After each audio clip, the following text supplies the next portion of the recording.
I had a call with Secretary Vilsack yesterday. He confirmed that after the risk analysis done by APHIS, his regulation agency in the United States, now our P.E.I. table stock potatoes are allowed to be exported to Puerto Rico. It's a very good news. It's a first step. Okay, so some good news for Prince Edward Island's potato problem. Starting today, their product can be shipped to Puerto Rico. In November, Canada banned export to the United States after potato wort was found at 2 island fields. The federal government believed the U.S. would have imposed its own ban if action was not taken. Dennis King is the Premier of Prince Edward Island. He's in Charlottetown. Premier Dennis King, welcome back to the show. Great to be back with you, David. Let's start, if we can, sir, with the access to Puerto Rico for potatoes from your island. What does this mean for the island's economy? Look, Puerto Rico, as we've talked about for a number of weeks now, represents close to 30% of the U.S. market, which is a pretty significant piece of the potato marketplace for Prince Edward Island. So, this will be measured in the hundreds, of millions of dollars of overall impact. So really, really good news. And the first little bit of good news we've actually had in the potato front for a number of weeks. So it's positive news, and it's being accepted as that here in the province. Okay, so it's about 30% of the market. So does that mean the job is 30% done? I mean, what about access to the rest of the U.S. market on the continent itself?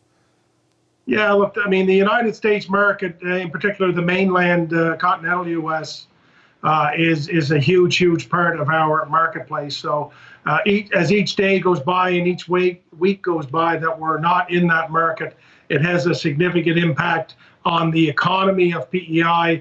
And in particular the potatoes of our island farmers.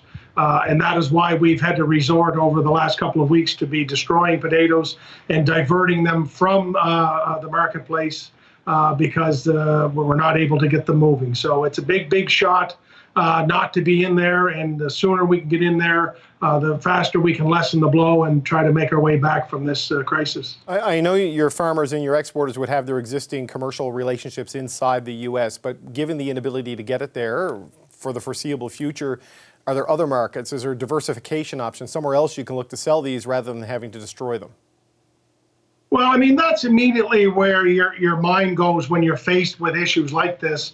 But the reality is those who have made their living in the potato business for as long as they have, and those who are working with markets around the world, have been doing a really good job of finding those markets along the way. And you don't just pick up in November a new market by December if you lose one. That's not quite how the business of potatoes really work. But we've been trying to ship as much as we can to our other partners and ship as much as we can across the country.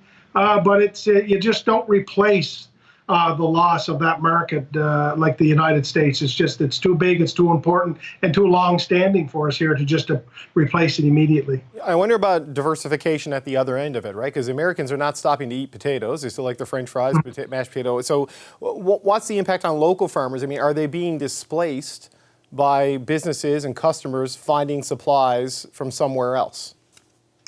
Well, the reality of the marketplace is always that you and I would have a long-standing agreement, but if I can't get your potatoes, I still have to serve a market. So they'd be trying to service those markets from other potatoes in Canada and around the United States, for example.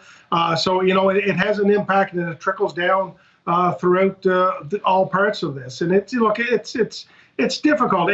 Many of our farms are multi-generational farms. They're family farms, and they've done this for so long, and they have diversified. We sell potatoes to almost 30 countries around the world, so we're very much established. But because of our proximity and the partnership we have with the U.S., that is our major market, and it's just really, really hard to replace that when it disappears as abruptly as it did back in November.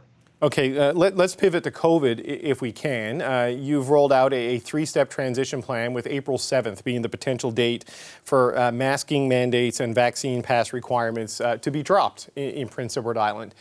We've seen a lot of roadmaps, that end up having a lot of detours. So, I mean, how confident are you on being able to hit that April 7th date?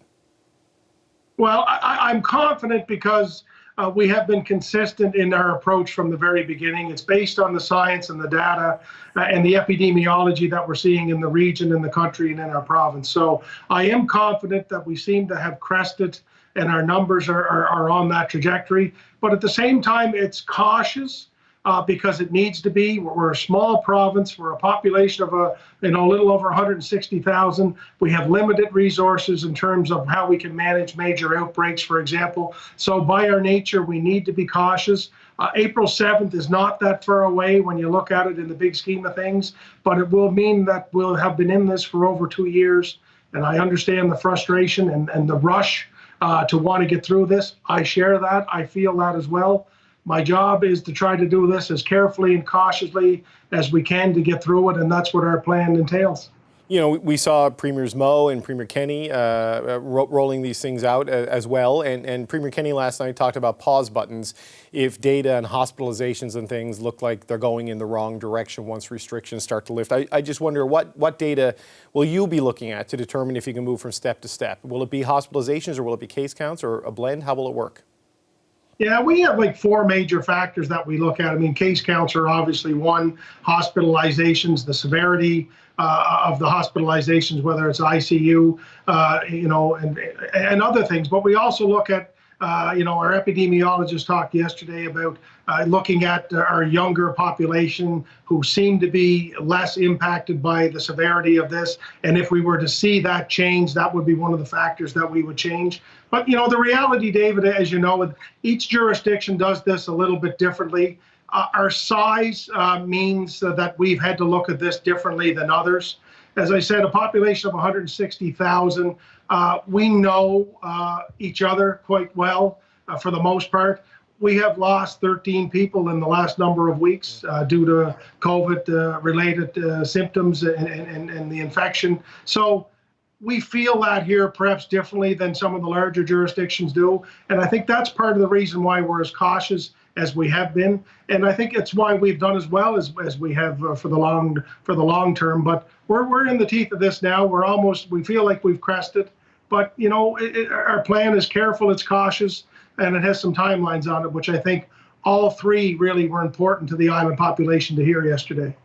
Premier, one other topic, if I can, before we let you go, and you're seeing, I'm sure, the protests that have occupied downtown Ottawa that are cutting off now traffic on the Windsor Bridge on the highway in Coutts, Alberta. I just wonder what your thoughts are as you see protests disrupt operations in the nation's capital and at really perhaps the most important border crossing in the entire country.